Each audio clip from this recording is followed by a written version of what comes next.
तात्या तांबडी मायकडे पाहत होते. तिच्यासमोर ते पाकिटातले ढिगभर रुपये होते, 3 अवजड बॅगा होत्या आणि तिची पोरं तिच्या होकाराची वाट बघत उभी होती. तांबडी आजी एकदम ओक्साबोक्शी रडायला लागली.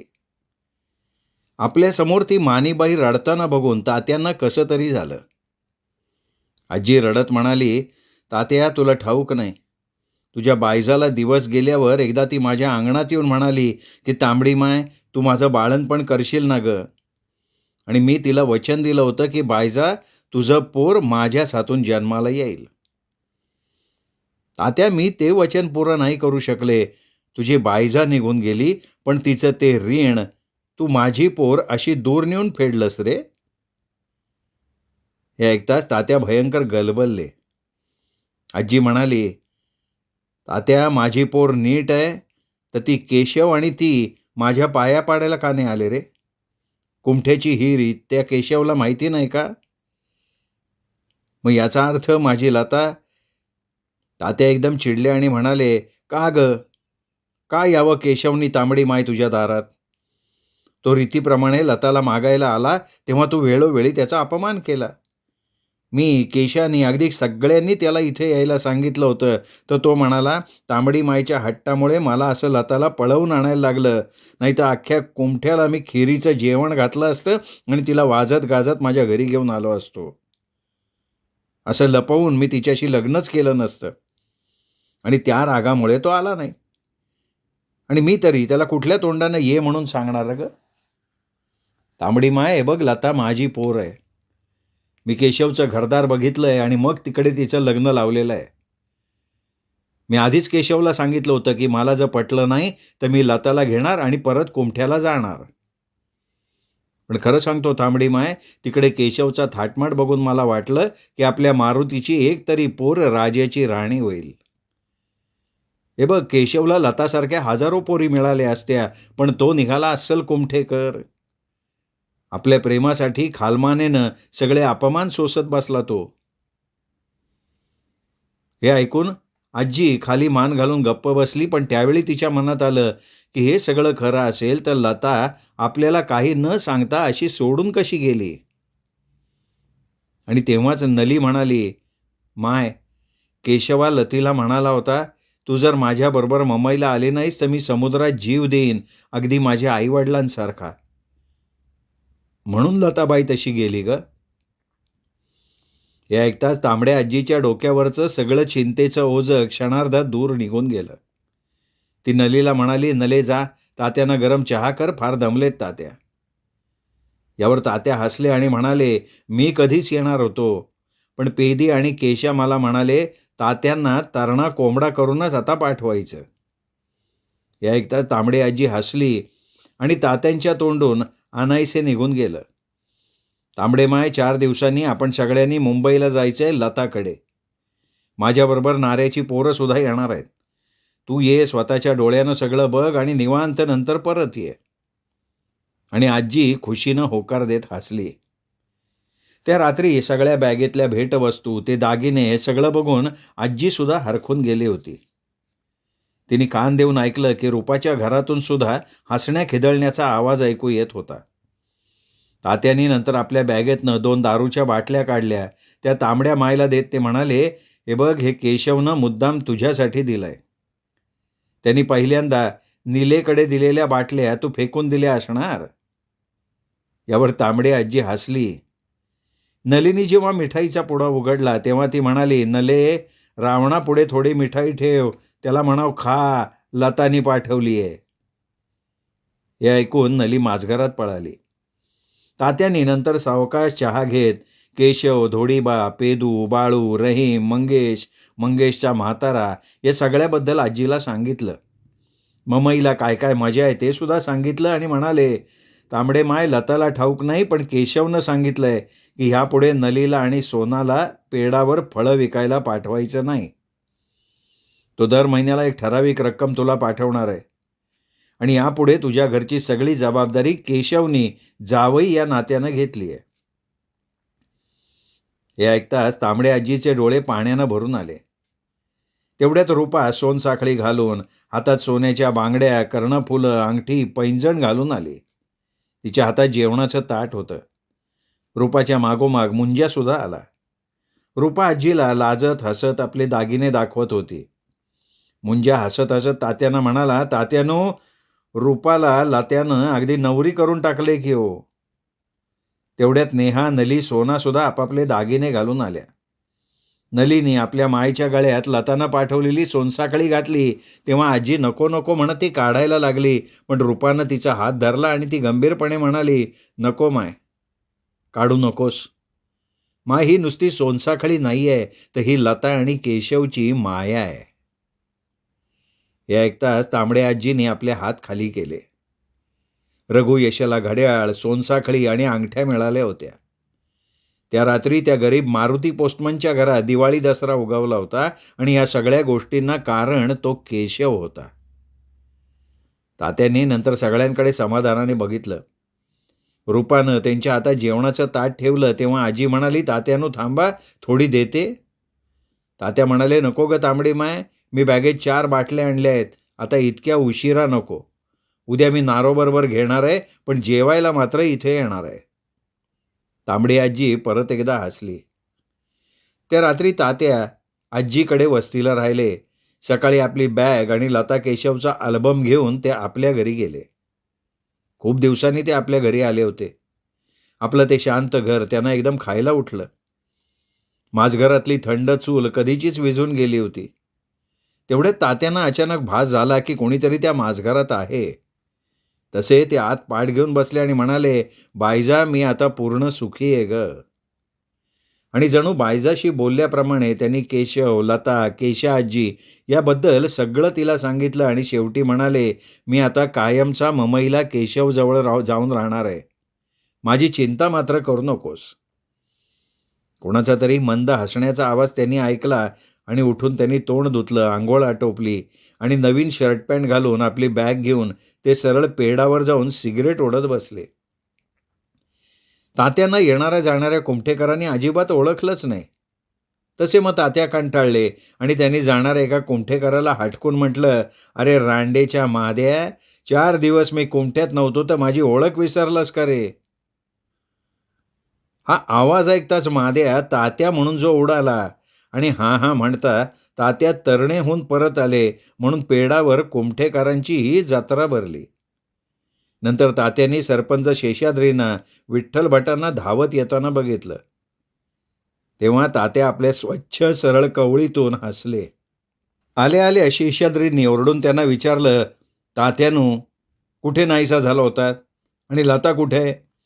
त्या तांबड्या माईने अख्ख्या कुमठ्याचा जीव खाल्लाय. तात्या, तुम्ही अगोदर तांबड्या माईकडे चाला. त्यावर तात्या हसत हसत म्हणाले, अरे शेषाद्री पोरा, मी रात्री तांबड्या मायकडेच वस्तीला होतो आणि तुमची लता सुखरूप आहे हे बघा. आणि नंतर सगळ्या कुमठेकरांनी लता केशवच्या लग्नाचा अल्बम पाहिला. सगळ्यांनी लताच्या भाग्याचा हेवा केला, तात्यांचा सुद्धा हेवा केला. सर्व कुमठेकरांचं समाधान झाल्यावर तात्या नारोभटाकडे जाण्यासाठी उठले तेव्हा त्यांना नारोभटच धावत येताना दिसले. तसे तात्या पुन्हा पेडावर बसले, सिगरेट ओढायला लागले. नारोभट गर्दीतनं वाट काढत तात्यांजवळ आले, ओरडले, अरे रांडेच्या तात्या, मला सोडून कुठे गेला होतास? बोलता बोलता नारोभट थांबले. आश्चर्यानं तात्याला निहाळत म्हणले, तात्या, अरे कुठलं अमृत पिऊन तरणा झालास रे बाबा? तात्या हसत उठले आणि म्हणाले, चल तुझ्या घरी जाऊया. तात्या नारोभटांच्या घरी गेले आणि तारी तात्यानू म्हणत त्यांच्याकडे बघतच राहिली. तात्यांनी जेव्हा नारोभटांना लताच्या लग्नाची कथा सांगितली, मुंबईचं केशवचं रहाणसहाण सांगितलं, तेव्हा नारोभट आश्चर्यचकित झाले. म्हणाले, तात्या, अरे तो कालचा फाटकी चड्डी घालून फिरणारा केशव इतका मोठा माणूस झाला म्हणतोस? त्यावर तात्यांनी मान हलवली. नंतर काही आठवून तात्या नारोभटाला म्हणाले, नारो, मला सांग, तुझा मोठा पंढरी किती वर्षाचा आहे? नारोभट म्हणाले, अरे औंदा त्याला 14वे लागेल. त्यानंतरचा हनुमंता 13 वर्षाचा, त्याच्या मागचा विठोबा 12 वर्षाचा, त्यानंतरचा किन्ना 11 वर्षाचा आणि नारायण 10 वर्षाचा. लक्ष्मी 7 वर्षाची आणि पार्वती 3 वर्षाची. तात्या रागानं म्हणाले, "काय रे नारो, तू काय पोरांचा भटारखाना काढला का काय? बरं ते असू दे. हे बघ नारो, तुझ्या परिस्थितीबद्दल मी केशवशी बोललोय. केशवचं मोठं हॉटेल आहे. हे बघ नारो, तुझा पंढरी, हनुमंत्या, विठोबा, किन्ना, नारायण दिवसभर गावात भटकत असतात फक्त, तर त्यांना माझ्याबरोबर ममईला पाठव. ती केशवच्या हॉटेलात कामाला लागतील, 4 पैसे कमवतील. निदान तुझ्या पोरांना पोटभर काहीतरी खायला तर मिळेल." तात्यांनी हॉटेल कसलंय हे मात्र नारोभटांना सांगितलं नाही. पण तात्यांचं बोलणं ऐकून तारी भरल्या डोळ्यानं म्हणाली, की "तात्यानो, तुमचे हे उपकार मी जन्मभर नाही विसरणार." तात्यांनी एकदम नारोभटाचे हात धरले आणि म्हणाले, "हे बघ नारो, आता माझं इथे कोणी नाही आहे, कारण मी आता कायमचा ममईला केशाबरोबर राहणार." हे ऐकताच नारोभटही गैरवरले. फक्त त्यांना एकाच गोष्टीचं समाधान झालं, ते म्हणजे त्यांची 5ही मुलं तात्यांच्या बरोबर राहणार होती. तात्यांनी त्यांना घेऊन 2 दिवसात मुंबईला जायचं पक्कं केलं. नंतर त्यांनी हलकेच आपली बॅग काढली, नारोभटांना ₹5,000 काढून दिले. धक्का बसलेल्या नारोभटांना ममतेनं म्हणाले, "नारो जा, तारावहिनीला 2 लुगडी घे आणि 4 दिवस तरी पोटभर जेव रे बाबा." इकडे तांबडे आजीच्या घरातही ममईला जायची गडबड उडाली होती. अगोदर तात्यांनी विचार केला होता, की तांबड्या आजीसह सगळ्यांनी टॅक्सीने मुंबईला निघायचं, पण आजी त्यांना म्हणाली, "तात्यानो, आम्ही सगळे येणार. त्यात नारोची पोरंसुद्धा आहेत. सगळ्यांना मिळून 4 टॅक्सी करायला लागतील. त्यापेक्षा आपण इथून एसटीनं मुंबईला सुसेगात निघू." आणि मूर्खासारखं तात्यांना ते पटलं. त्यात त्यांना आता थोडी मुंबईची माहिती झाली होती. केशवच्या घराच्या जवळ एसटी स्टँड आहे हे त्यांना ठाऊक होतं. या एसटी स्टँडपासून ते सगळ्यांना केशवच्या घरी सहज नेऊ शकत होते. तात्यांनी आणि आजीने ठरवलं, की मुंबईला केशवकडे एसटीनं जायचं. तात्यांनी शुक्रवारी लक्ष्मीच्या दिवसाचा मुहूर्त काढला होता. आता आजीकडे फक्त 2 दिवस शिल्लक होते. तात्यांनी नारोभटाला सुद्धा शुक्रवारी पोरांना घेऊन सरळ कुमठ्याच्या एसटी स्टँडवर यायला सांगून ठेवलं. आजीने लतासाठी म्हणून भरपूर खरेदी केली. तिला माहेरचा म्हणून स्वतः दुकानात जाऊन हिरवा जरीकाठी शालू, पोलक्याचं कापड घेतलं, कारण तात्यांनी आजीला आधीच सांगितलं होतं, की लता तिथे लुगडं न नेसता गोल 5वारी साडी नेसते. मुद्दाम आजीने तिला शालू घेतला. मुंज्यानं देखील रात्रभर जागून त्या शालूवर लताला ब्लाऊज आणि परकर शिवला.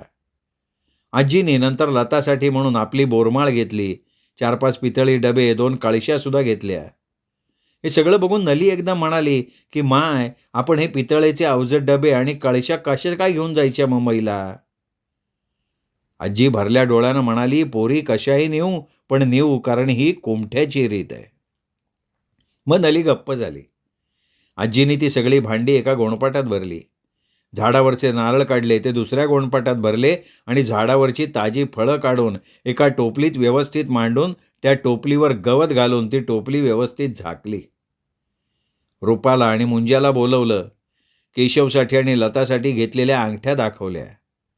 केशवची अंगठी मुंज्याच्या हातात घालून म्हणाली, "तुला नीट बसते ना रे मुंज्या?" मुंज्यानं डोकं हलवलं. मग ती म्हणाली, "अरे, तो केशव तुझ्यासारखाच आहे लुकडा." आजीनी केशा आजी आणि ती कोण केशवची मुंबईची माय आहे त्या दोघींसाठी लुगडी घेतली. लतासाठी नलिनी आबोलीची 3 पदरी वेणी स्वतः तयार केली. रूपानं लाडू, चकल्या, चिवड्यानं भरलेले डबे, तांदळाचे पापड आणि मांडारे घेतले. हे सगळं झाल्यावर सगळ्यांची मुंबईला जायची तयारी पूर्ण झाली. आजी जाणार म्हणून त्या दिवशी झाडून सगळे कुमठेकर तांबड्या आजीच्या अंगणात जमले. शेषाद्री सरपंचसुद्धा आपलं नवं धोतर नेसून हजर झाले.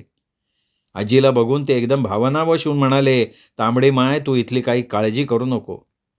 माझी दुणा रोज सकाळी तुझी फळबाग आणि फुलबाग शिंपून जाईलो आणि तुझ्या जावयाला, या मुंज्याला मी रोज जेवण देईन."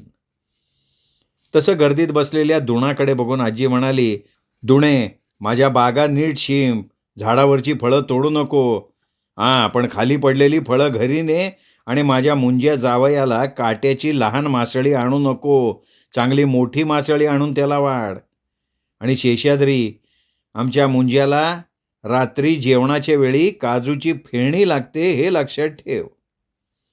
आणि तांबडी आजी मुंज्याला म्हणाली, मुंज्या, या शेषाद्रीकडे जाताना एक डबा ने, त्यात थोडं जेवण आण आणि माझ्या रावणापुढे ठेव हो. माझ्या रावणाला मात्र उपाशी ठेवू नका.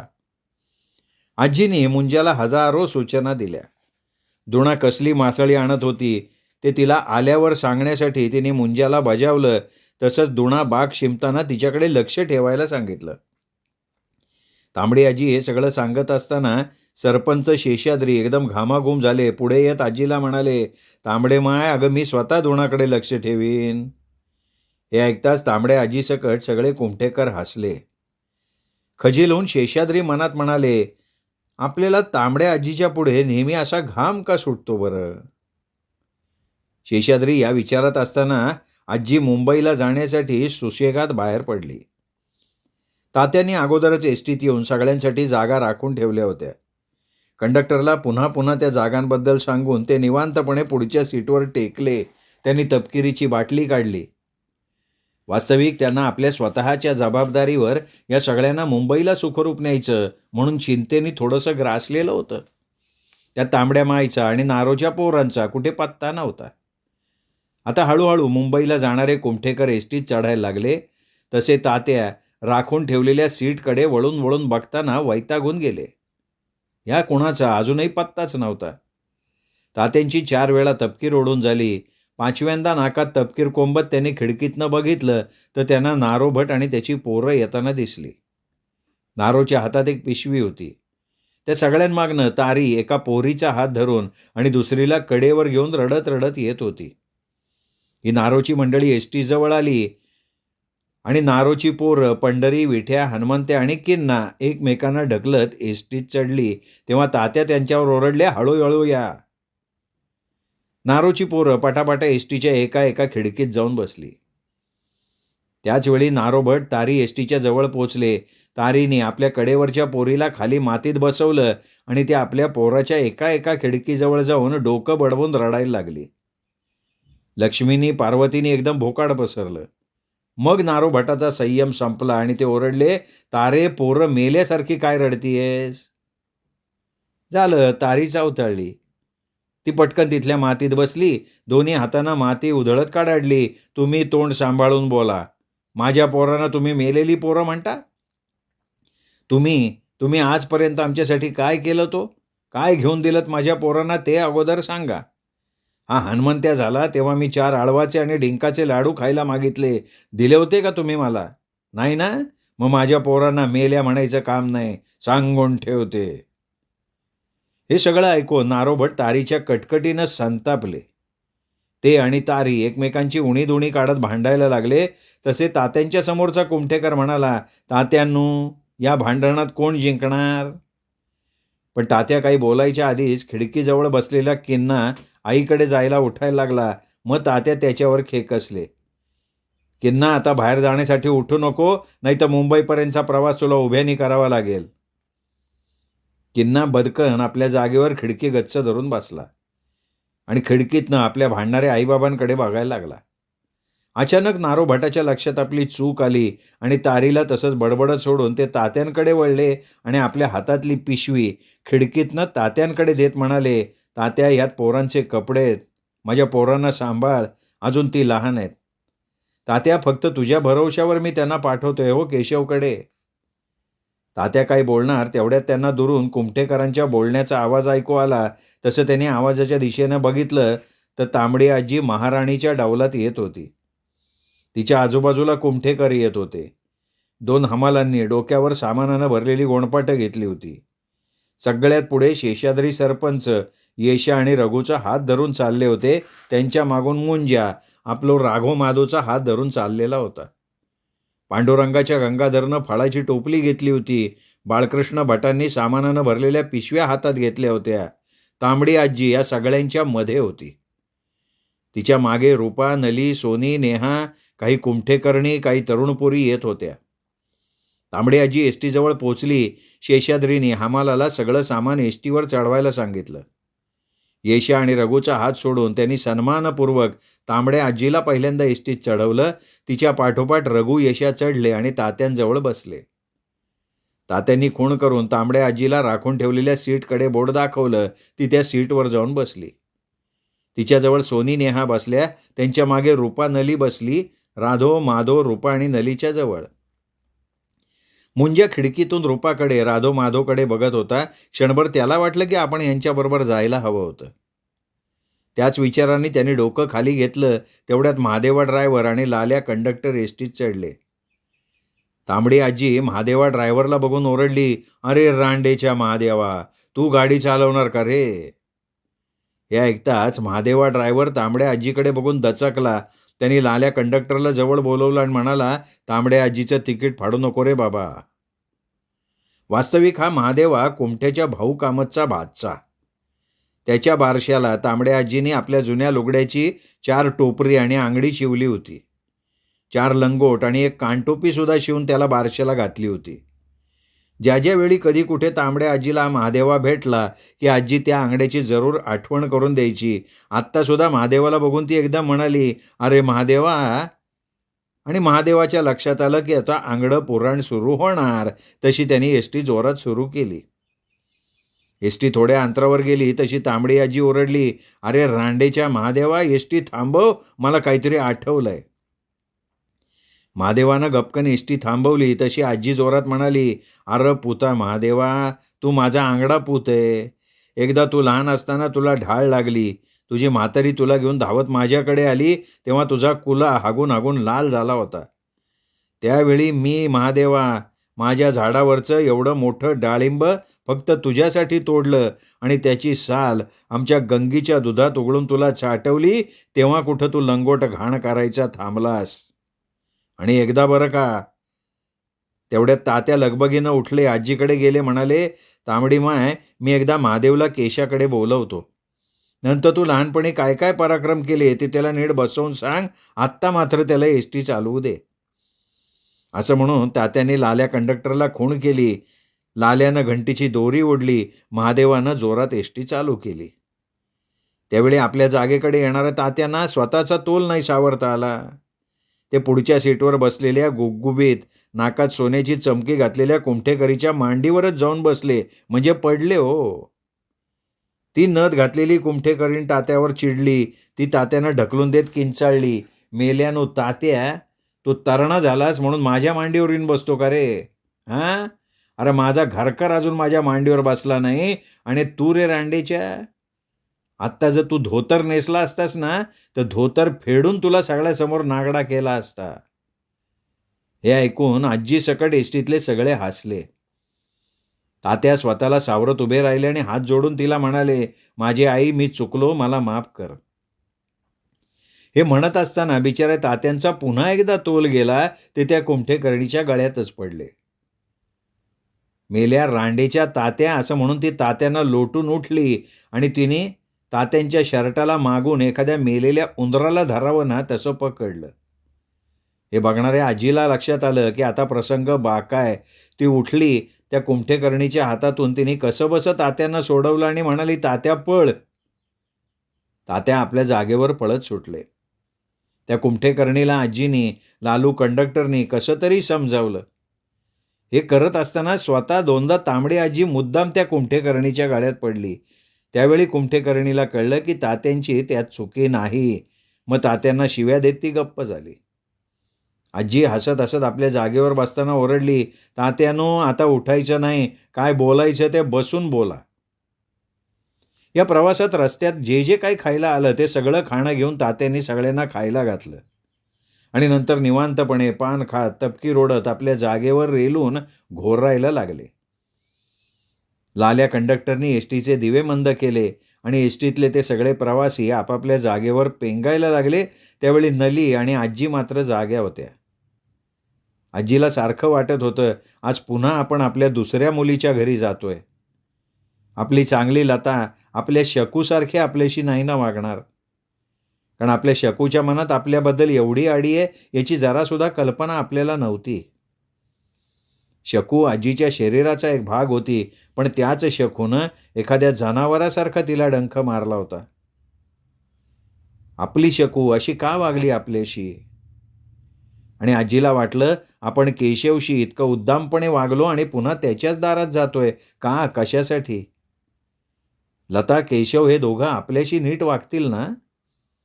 या विचारांनी तांबडी आजी अस्वस्थ झाली. तिला क्षणभर वाटलं की महादेवाला एसटी थांबवायला सांगावं आणि आपण खाली उतरून पुन्हा आपल्या घरी जावं. पण तिला जाणवलं की आता मागं परतणं सर्वस्वी अशक्य आहे. मग आजी अंबाबाईवर सगळं काही सोपवून पेंगायला लागली.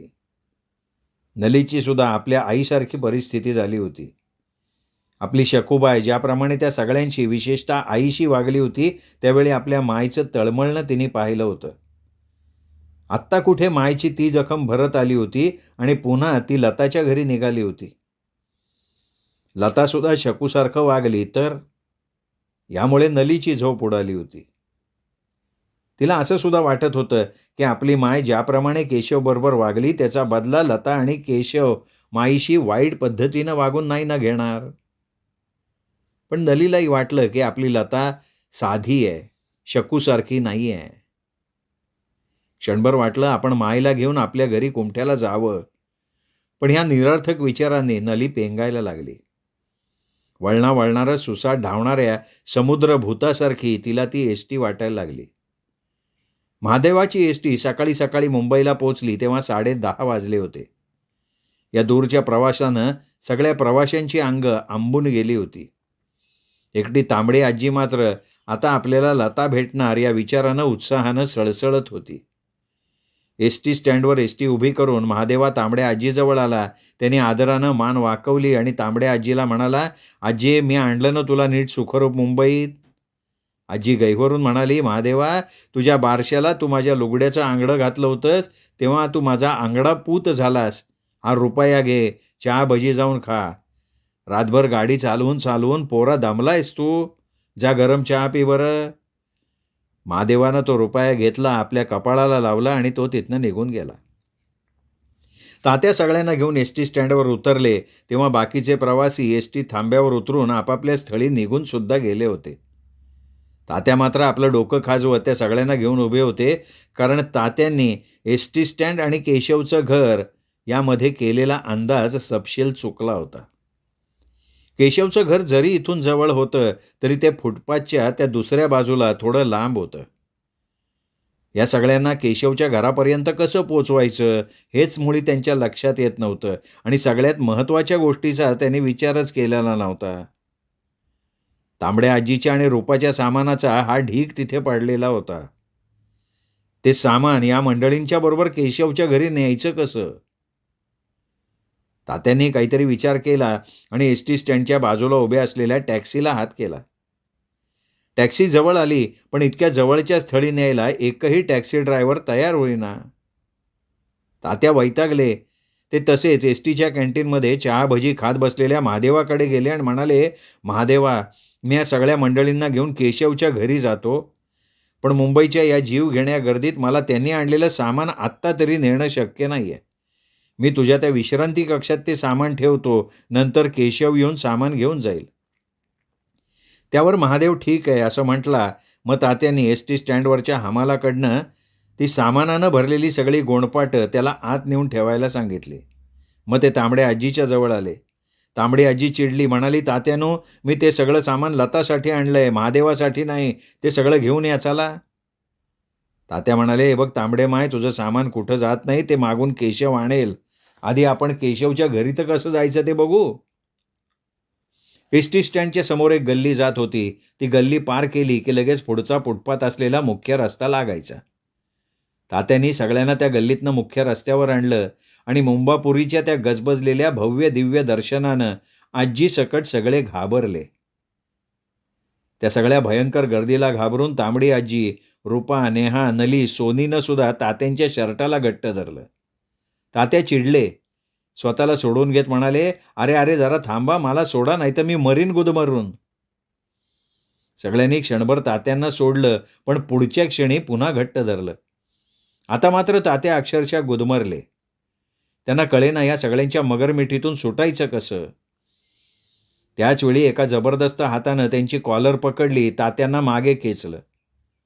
सगळ्यांनी मागे बघितलं तर खाकी वेशातल्या मिशीवाल्या पोलिसानं तात्यांची कॉलर घट्ट पकडून त्यांना मागे खेचलं होतं आणि तो आजीला म्हणत होता, क्या इस हरामखोर ने आपका बटुआ चुराया क्या? ठेरो माझी साले को अंदरच करता मैं. आजी एकदम शुद्धीवर आली आणि तात्यांकडे बघत ओरडली, अरे अरे रांडेच्या, हो आमचा तात्या आहे. मेल्या सोड त्याला, बघ त्याने डोळे फिरवलेन. आता तो आपली पॅन्ट सुद्धा ओली करेल हो. त्या पोलिसांनी तात्यांना आपल्याकडे वळवून बघितलं तर खरोखर तात्यांनी डोळे फिरवले होते, पाय लोळे पडले होते त्यांचे. घसरलेला त्यांचा चष्मा दोरीमुळे छातीवर रुळत होता. ते एखाद्या दह्यात पडलेल्या झुरळासारखे दिसत होते. त्यांची परिस्थिती बघून सगळी पोरं जोरजोरात रडायला लागली आणि मग तो पोलीस गडबडला. हा कोण कुठला तात्या? जर खरोखर इथे आटपला तर घोळ व्हायचा. या विचाराने पोलिसांनी तात्यांना सोडलं आणि तो घाईघाईत पुढच्या गर्दीत दिसेनासा झाला आणि तात्या धापदिशेने खाली बसले. आजीनं त्यांना धरलं, बाजूला बसवलं आणि ते रडणाऱ्या पोरांना म्हणाली, गप्प बसा रे, तात्या जिवंत आहे. आमच्या सगळ्या मंडळींनी तांबड्या आजीला घट्ट धरलं. सगळ्यांनी मिळून तात्यांकडे पाहिलं. थोडा वेळ गेला, तात्या जरा स्थिरावले. त्यांनी जेव्हा तपकिरीची बाटली बाहेर काढली तेव्हा आजी चिडली आणि म्हणाली, तात्या, अरे रस्त्यात बसून तपकीर ओढायला तू आम्हाला इथे आणलंय का? माझ्या लताचं घर कुठे आहे? तात्या हतबल झाले, म्हणाले, तांबडे माय, हा रस्ता ओलांडून पलीकडे गेलं ना की लता केशवचं घर येतं. पण मी तुम्हा सगळ्यांना पलीकडे नेऊ कसं? आजी हसत म्हणाली, ह्यात त्याच्या. तात्या, एवढंच होतं ते मेल्या, मला आधी नाही का सांगायचं? उठ आता. तांबड्या आजींनी सगळ्यांना सांगितलं की एकमेकांचे हात घट्ट धरायचे, काहीही झालं तरी हात सोडायचे नाहीत. तिने स्वतः तात्यांचा हात घट्ट धरला. नंतर आजी त्या अथांग गर्दीच्या लोंढ्याबरोबर अलगद सगळ्यांना घेऊन पलीकडे कधी पोचली हे काही तात्यांच्या लक्षात आलं नाही. तात्या त्या सगळ्यांना घेऊन सुखरूप केशवच्या बिल्डिंग समोर आले. आजीला म्हणाले, तांबडी माय, ही अख्खी बिल्डिंग आहे ना, ही अख्खी बिल्डिंग केशवची आहे. तांबड्या आजीसकट सगळ्यांनी तोंडात बोटं घातली. तात्यांनी गॅलरीत बघितलं तर तिथे केशा आजी नव्हती. याचा अर्थ ती आंघोळीला गेली असणार. लता, पेदी स्वयंपाकाला लागल्या असणार. तात्यांनी मग ठरवलं, खाली केशवला न भेटता या सगळ्यांना परस्पर वर नेऊन लताला आश्चर्याचा धक्का द्यायचा. ते लगबगीनं सगळ्यांना घेऊन लिफ्ट जवळ आले. तात्यांनी कसं तरी सगळ्यांना लिफ्टमध्ये कोंबलं. आजी आश्चर्यानं म्हणाली, तात्या, या एवढ्याच्या खोलीत कशाला जायचं आता? तात्या म्हणाले, तांबडी माय, गंमत बघ. त्याने लिफ्टचं बटन दाबलं. तशी लिफ्ट एकदम हालून वर जायला लागली आणि घाबरून माय माय माय करून नारोच्या पोरांनी आणि रघु, यशा, सोना, नेहा, माधवनी एकच कालवा केला. त्या सगळ्यांनी आजीला, रूपाला, तात्यांना गच्च धरून ठेवलं. वास्तविक त्यासुद्धा या भुताटकीला घाबरल्या होत्या. त्या तात्याला काही विचारणार, तोच ती लहान खोली गप करून थांबली. तात्या सगळ्यांना गप म्हणाले आणि त्यांनी लिफ्टचं दार उघडलं. सगळ्यांना पुन्हा धक्का बसला, कारण ते सगळे आता वेगळ्याच जागेत आले होते. ही सगळी मंडळी खाली उतरली त्यावेळी आपली आई आणि भावंड आली आहेत हे लताला माहीतही नव्हतं. लता आणि केशा आजी तेव्हा वर होत्या. केशा आजीनं आपली आंघोळ आटपली होती आणि ती लताला पुढ्यात घेऊन तिचे केस विंचरत होती, तर पेदी माय मटणाचा मसाला रगड्यात घालून वाटत होती. जवळ मंगेश बसला होता. तो आता मटणाचा रस्सा खाली न्यायला थांबला होता. अशा प्रकारे जो तो आपल्या कामात गुंतलेला असताना तांबडी आजी लताच्या दारात पोचली होती. श्रोते हो, तुम्ही ऐकताय आयडा बॅरेटो लिखित तांबड्या आजीचे सारवलेले अंगण ही कादंबरी. आता ऐकलंय तुम्ही की आजी लताच्या घरी पोचली आहे. आता लताच्या घरी आजीचं आणि बाकीच्या मुलांचं स्वागत कसं होतं हे ऐकण्यासाठी उद्या भेटूयात दीपक रेगे कथाकथन चॅनलवर. तोपर्यंत नमस्कार.